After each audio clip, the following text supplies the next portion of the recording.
Hello everyone.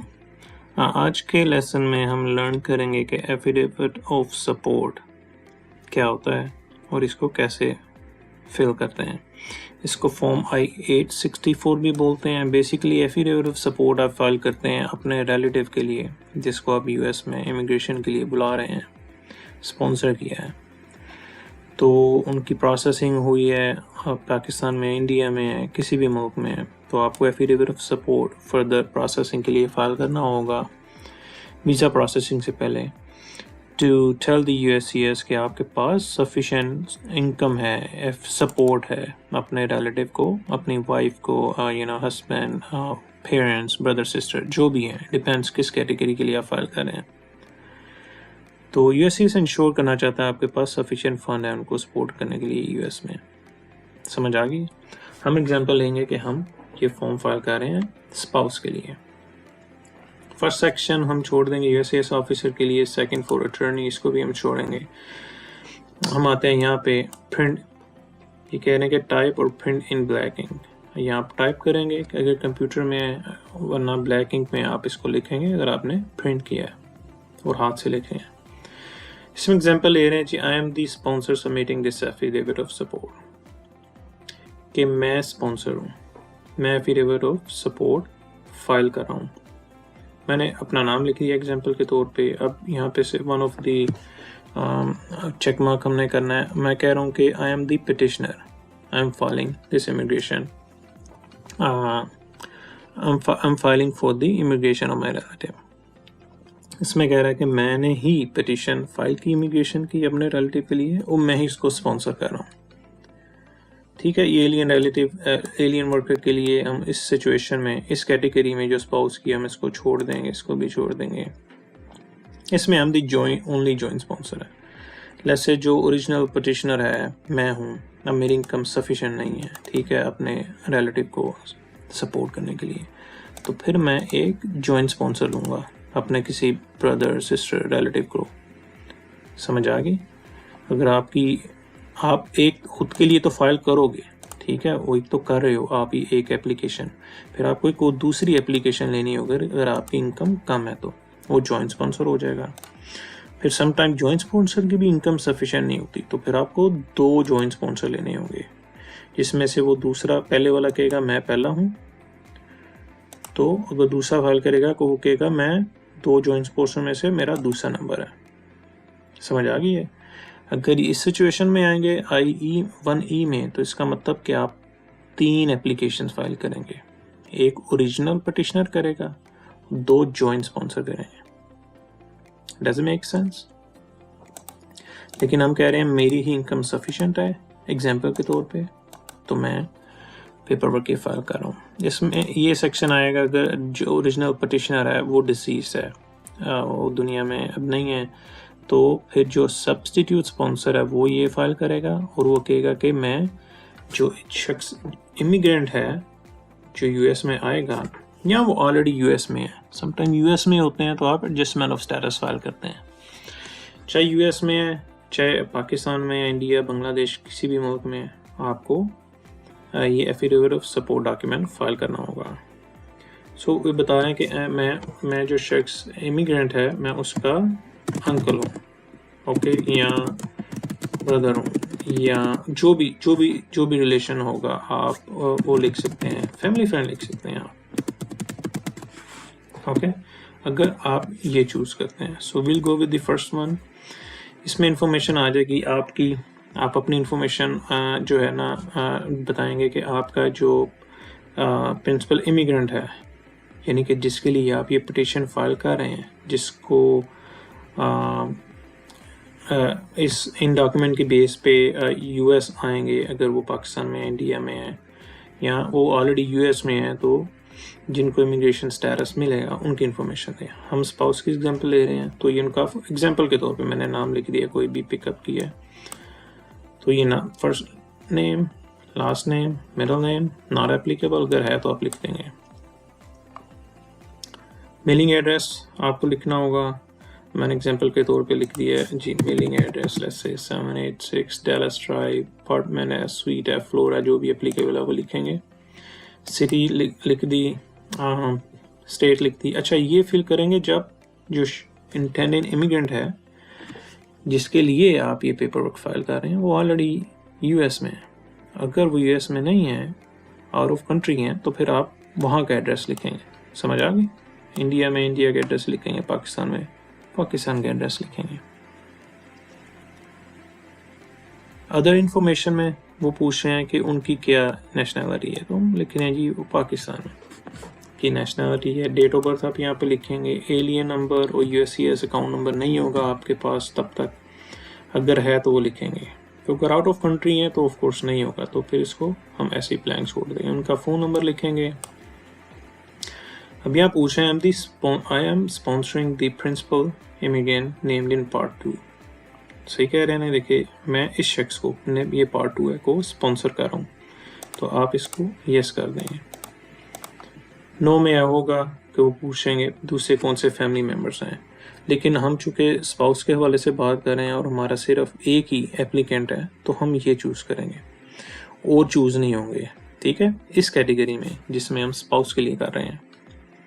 अगर हो रहा है तो उनकी इन्फॉर्मेशन आप प्रोवाइड करेंगे। सो लिहाजा इस हवाले से, हमारी इस कैटेगरी के हवाले से, ये जितने भी फैमिली मेम्बर हैं ये नॉट एप्लीकेबल हो गए, नॉट एप्लीकेबल हो गया, यहाँ भी नॉट एप्लीकेबल हो गया, यहाँ भी नॉट एप्लीकेबल। ओके, अब ये पूछे टोटल नंबर ऑफ इमिग्रेंट्स कितना है, हम बता रहे हैं जी एक ही है। ठीक है, स्पाउस है तो एक हुआ। स्पॉन्सर का फुल नेम, यानी कि जो शख्स स्पॉन्सर कर रहा है उसका, जिसको कर रहा है उसका नहीं। ठीक है, स्पॉन्सर फुल नेम लिख लिया, last name, first name, middle name कोई नहीं है। मेलिंग एड्रेस सेम जैसे कि पहले था, आपने एड्रेस लिख दिया, ये मेलिंग एड्रेस है जी। वो कह रहे हैं आपका मेलिंग और फिजिकल एड्रेस सेम है, तो हम कहते हैं हाँ जी सेम है। अगर नहीं है मेलिंग एड्रेस और, तो फिर आप उसको यहाँ पे फिजिकल एड्रेस देखें, आप यहाँ पे लिख देंगे, तो हम कहते हैं जी सेम है मेलिंग और फिजिकल एड्रेस। आपके बारे में पूछे आप कहाँ पे रहते हो, कहाँ के डोमिसाइल हो, तो ये domicile of US. Date of birth लिख देंगे जो भी एप्लीकेबल है आपकी, सिटी ऑफ बर्थ लिखेंगे, स्टेट ऑफ बर्थ लिखेंगे और कंट्री ऑफ बर्थ लिखेंगे। जैसे मेरा खुद की एग्जाम्पल में पाकिस्तान, बर्थ वहाँ पे थी। सोशल सिक्योरिटी नंबर लिखेंगे आपका जो है डेफिनेटली होगा, एंड दिस इज़ रिक्वायर्ड, आपको लिखना होगा। आप पटिशन फाइल कर रहे हो, आप स्पॉन्सर हो, तो आप कमा रहे हो, तो डेफिनेटली आपके पास सोशल सिक्योरिटी नंबर है। पूछा है सिंपल, अभी ये सिटीजन, नेशनल, परमानेंट रेजिडेंट, जो एप्लीकेबल है वो चेक कर देंगे। ए नंबर है लिख देंगे, यस ओनली अकाउंट नंबर है वो लिख देंगे। इफ़ यू हैव इट आपको पता होगा। मिलिट्री एसोसिएशन अगर है आपकी, एक्टिव ड्यूटी, इसमें मैंने चेक कर दिया नहीं है, आपकी है तो यस कर देंगे। हाउस होल्ड साइज पूछ रहे हैं कि घर में कितने अफराद हैं, तो आप बता रहे हैं जी 2 हैं, मैं और मेरी वाइफ है। ठीक है, अगर एडजस्टमेंट ऑफ स्टेटस फाइल करें यूएस में, तो पूछें provide the number you entered in part 3 item 29। तो आइटम 29 पार्ट 3 में हमने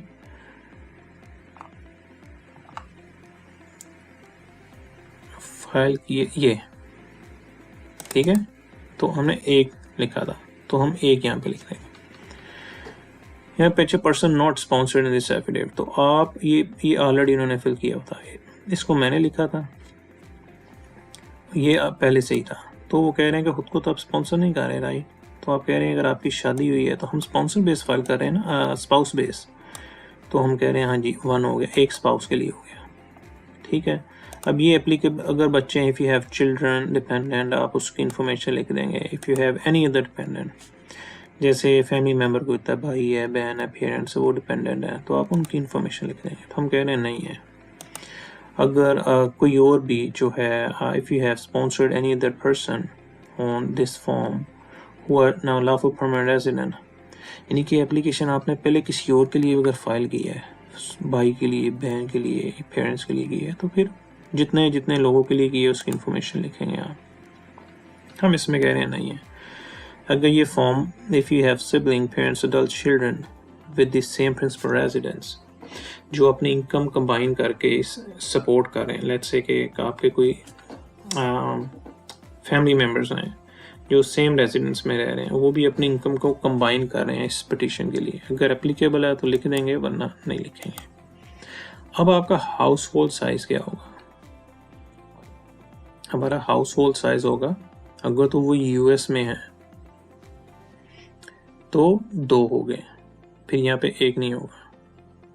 एडजस्टमेंट ऑफ स्टेटस फाइल कर रहे हैं क्योंकि वो जो प्रिंसिपल एप्लीकेंट है वो आपका डिपेंडेंट हुआ ना, वो आपका घर का मेंबर हो गया, तो आप उसके लिए 2 फाइल करेंगे, एक खुद के लिए, ठीक है, और एक अपनी वाइफ के लिए, 2 हो जाएंगे।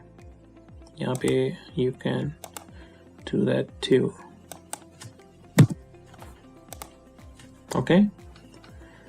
एंड देन एम्प्लॉयमेंट इंफॉर्मेशन आप पूछें, एम्प्लॉयमेंट इंफॉर्मेशन जो भी आपकी जॉब है आप लिखेंगे, आप अटर्नी हैं, एम्प्लॉय 2 हो गए हैं, मल्टीपल हैं, सेल्फ एम्प्लॉयड हैं, आप ये लिखेंगे, रिटायर्ड हैं तो डेट लिखेंगे, अनएम्प्लॉयड है तो आप यहाँ पे लिखेंगे। करंट इनकम आपकी कितनी, एग्जांपल के तौर पे मैंने 100,000 लिख दिया। नाउ अगर if you are using income from like other sources, income from other people who live in same house, तो अगर वो एप्लीकेबल हैं तो आप उनकी जो है नाम यहाँ पे लिस्ट कर देंगे और रिलेशनशिप लिस्ट कर देंगे। लेकिन हमने चूंकि ये चेक नहीं किया था, इस पर कुछ नहीं लिखा था, मैं कह रहा हूँ सिर्फ मैं वो मेरे स्पाउस है और मैं ही स्पॉन्सर कर रहा हूँ, तो मैं इसको I leave it as blank, यहाँ excuse me not applicable हम कर देंगे। Does it make sense? अब यहाँ पे पूछ रहे हैं आपकी एनुअल हाउस होल्ड इनकम क्या आ गई, तो हमने ऊपर लिखा था 100,000, तो हम उसको एज इट इज़ यहाँ पे लिख देंगे। ये एप्लीकेबल नहीं होंगे क्योंकि they are talking about 864A relatives के हवाले से 81114 में अगर आपने लिखा है तो हम इसको तो इसके बारे में तो हमने लिखा ही नहीं था, राइट। तो चूंकि ये एप्लीकेबल नहीं है तो उसको हम ऐसे ही छोड़ देंगे। सो हम इसमें से किसी को भी चेक नहीं करेंगे। Did you understand that? So हमारी इनकम जो है 100,000 वो हमने यहाँ पे लिख दी, इसको हम ऐसे ही we will leave it as it is. अब कह रहे हैं कि आपने फेडरल इनकम टैक्स रिटर्न की इंफॉर्मेशन देनी है, आपने लास्ट 3 सालों की फाइल की है, कह रहे हैं जी हाँ सभी करते हैं, राइट। यहाँ पे यूएस में आप काम कर रहे हो, टैक्स रिटर्न फाइल करना इज मैंडेटरी लॉ है, तो इसमें you must attach photocopy transcript. Photocopy आपके अपने टैक्स फाइल की है, you will have photocopy. Transcript जो है वो IRS की वेबसाइट पे जाके आप उसकी कॉपी ले सकते हैं। यहाँ पे आप बता रहे हैं मोस्ट रिसेंट इनकम की जो ईयर है, तो अभी 2023 है, तो मोस्ट रिसेंट ईयर कौन सा होगा, 2022। हम बता रहे हैं अभी 2022 में हमारी इनकम जो है वो 98,000 थी। अब मैं यहाँ पे आपको एक टिप देता हूँ कि 98,000 अगर आपकी 2022 की टैक्स रिटर्न में लिखा हुआ है, ठीक है, लेकिन आपकी इनकम टैक्स जो है वो डिडक्शन और एक्सपेंसेस, बिजनेस एक्सपेंसेस सब डिडक्ट करके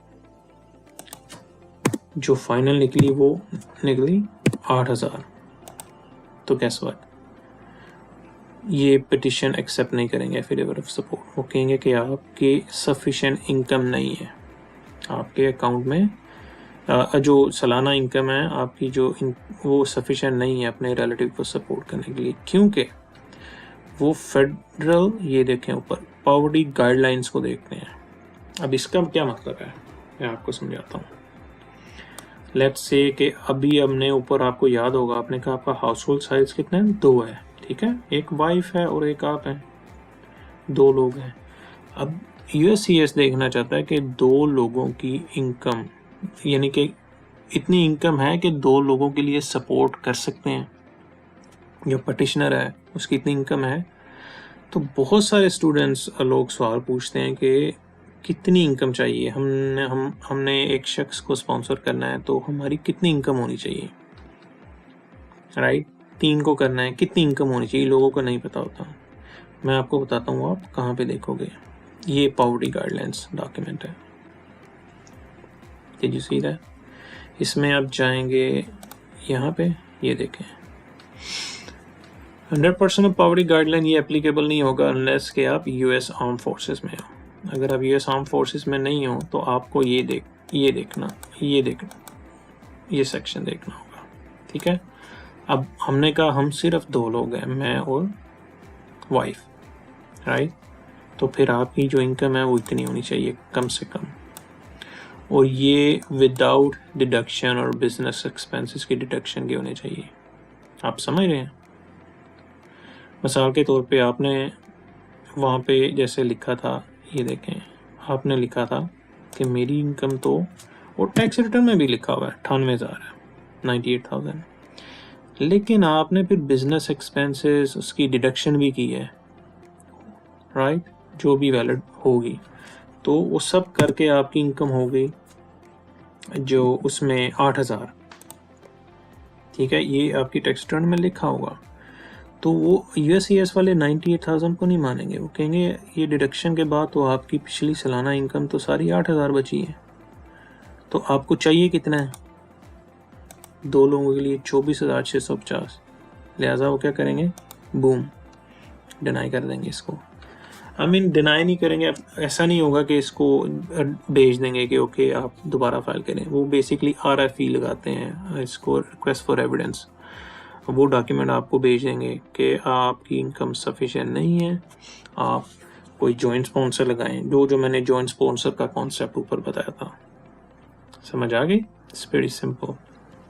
पाउंडी गाइडलाइंस, अगर आपके 2, 3, 4 लोग हैं स्पॉन्सर के लिए तो आप यहाँ पे देखते जाएंगे। 4 हैं तो आपकी इतनी इनकम होनी चाहिए, 5 हैं तो आपकी इतनी इनकम होनी चाहिए, 6 है तो इट डिपेंड्स कि आप कितने रिलेटिव्स को स्पॉन्सर कर रहे हो, या आपके कितने और ऑलरेडी डिपेंडेंट है। आपके 2 पेरेंट्स हैं वो भी डिपेंडेंट हैं, ठीक है, एक भाई है वो भी डिपेंडेंट है, 3 हो गए लोग, और एक वाइफ हो गई, 4, एक आप हो गए, 5, तो फिर आप पे ये एप्लीकेबल होगा। सो आपकी इतनी कम से कम इनकम होनी चाहिए विदाउट डिडक्शन के। समझ आ गई? सो चलते हैं नेक्स्ट। अगर आपने टैक्स फाइल नहीं किया तो पूछें कि क्यों। I was not required to file, क्योंकि मेरी इनकम बिलो द लेवल थी या थ्रेशोल्ड से कम थी। इसके लिए फिर आपको प्रैक्टिकली एक्सप्लेनेशन लेटर देना पड़ता है।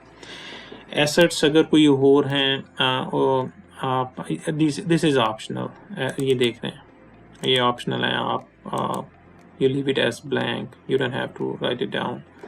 इसको ऐसे स्किप कर देंगे आप। यहाँ भी ऑप्शनल है, asset of principal sponsored immigrant, इसको भी आप छोड़ दें। And it goes all the way here. Okay, so इसको या तो NA लिख देते हैं नॉर्मली, इसको नहीं भी लिखें तो कोई फ़र्क नहीं पड़ता, ठीक है, you can leave it blank. और मोस्ट रिसेंट ये में अगर आपने उससे पहले के 2021 का लिखना है, इट्स अप टू यू, 21 का लिखना है, 2020 का लिखना है तो लिख सकते हैं, लेकिन रिक्वायर्ड नहीं है। रिक्वायर्ड है, आपने यहाँ पे देखा होगा, आप मोस्ट, ये वाला मोस्ट रिसेंट टैक्स ये, यानी कि जो लास्ट है ना उसकी लाजमी होगी। मोस्ट रिसेंट वाला जो, तो अभी हम 2023 में है तो 2022 वाली लाजमी लिखनी होगी। समझ आ गई? So that's it, it's pretty simple form. ये आप इंस्ट्रक्शन पढ़ लीजिएगा। एंड हियर स्पॉन्सर स्टेटमेंट, अभी आप कह रहे हो कि आप इंग्लिश पढ़ सकते हो, रीड कर सकते हो, अंडरस्टैंड कर सकते हो, तो आप इसको फिलअप करेंगे। या इंटरप्रेटर है तो अगर आपने का इंटरप्रेटर है तो वो इसको फिलअप करेंगे।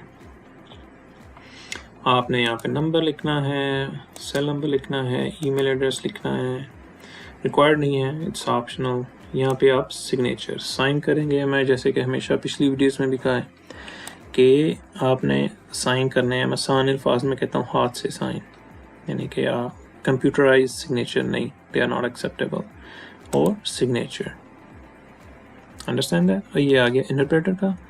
अगर किसी ने आपके वो इंटरप्रेट किया है, तशरीह किया है, लाइक इंग्लिश समझ नहीं आती तो आपको उर्दू समझ आती है या हिंदी, तो हिंदी या उर्दू इंटरप्रेटर था, उसने आपको इंटरप्रेट करके बताया कि ये फॉर्म में क्या लिखा हुआ है और आप उसके हिसाब से लिखते रहे हो। ये इंटरप्रेटर की इंफॉर्मेशन, नाम, मेलिंग एड्रेस, कॉन्टैक्ट इंफॉर्मेशन, जैसे पिछली वीडियोस में है, हर फॉर्म में इंटरप्रेटर की इंफॉर्मेशन होती है। वो सर्टिफाई करेगा कि भी मैंने तो हिंदी में इंटरप्रेट किया है, ठीक है, या वो कहेगा जी मैंने उर्दू में किया है। तो इंटरप्रेटर एप्लीकेबल है तो उसको पता होगा कि कैसे फिलअप करना है इसको।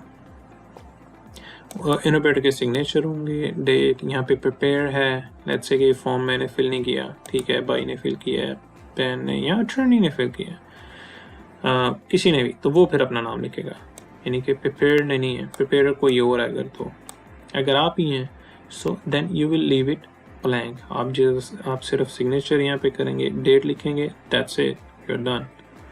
जो स्पॉन्सर कर रहा है उसी ने ही अगर ये सारी एप्लीकेशन पढ़ी है, उसको फिलअप किया है, तो यहाँ तक ये फिर इंटरप्रेटर पे आएगा, ये अगर प्रिपेयर है, सो प्रिपेयर ये फिलअप इंफॉर्मेशन करेगा। And at the end as always कि ये एडिशनल स्पेस के लिए, लेट्स से ऊपर कोई एनफ स्पेस नहीं थी, ठीक है, एम्प्लॉयमेंट इंफॉर्मेशन 5 साल की प्रोवाइड करनी थी, ऊपर 2 साल की तीसरे के लिख नहीं पाए, जगह नहीं थी, राइट, तो फिर आप यहाँ पे लिख देंगे। इस तरह एम्प्लॉयमेंट हिस्ट्री होगी या एम्प्लॉयर हिस्ट्री होगी, ऊपर जगह कम थी, 5 साल की इन्फॉर्मेशन आप नहीं प्रोवाइड कर पाए, तो फिर आप ये नीचे लिख देंगे, यहाँ पे पेज नंबर लिखेंगे, पार्ट नंबर लिखेंगे, आइटम नंबर और एड्रेसेस लिखना शुरू कर देंगे। Make sure you write down your name here, family name, given name, middle name, okay. यहाँ पे give you example, don't miss that.